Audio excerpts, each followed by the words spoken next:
તો બજારમાં મળે તેવી આલુ ભુજિયા સેવ આજે આપણે ઘરે બનાવીશું એકદમ સરળ રીતે। તો એના માટે મેં અહીંયા 500 ગ્રામ જેટલા બટેકા બાફી લીધા છે।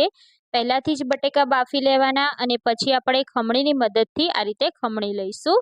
મસાલામાં આપણે સૌથી પહેલા મીઠું, હળદર, મરચું અને બધા જ મસાલા હવે આપણે ચાળીને એડ કરવાના છે। તો મેં અહીંયા ચાટ મસાલો ચાળી લીધો છે। એના પછી આપણે આમચૂર પાવડરને પણ આ રીતે ચાળી લઈશું અને 1 ચમચી મરી પાવડર પણ આપણે ચાળીને લઈશું।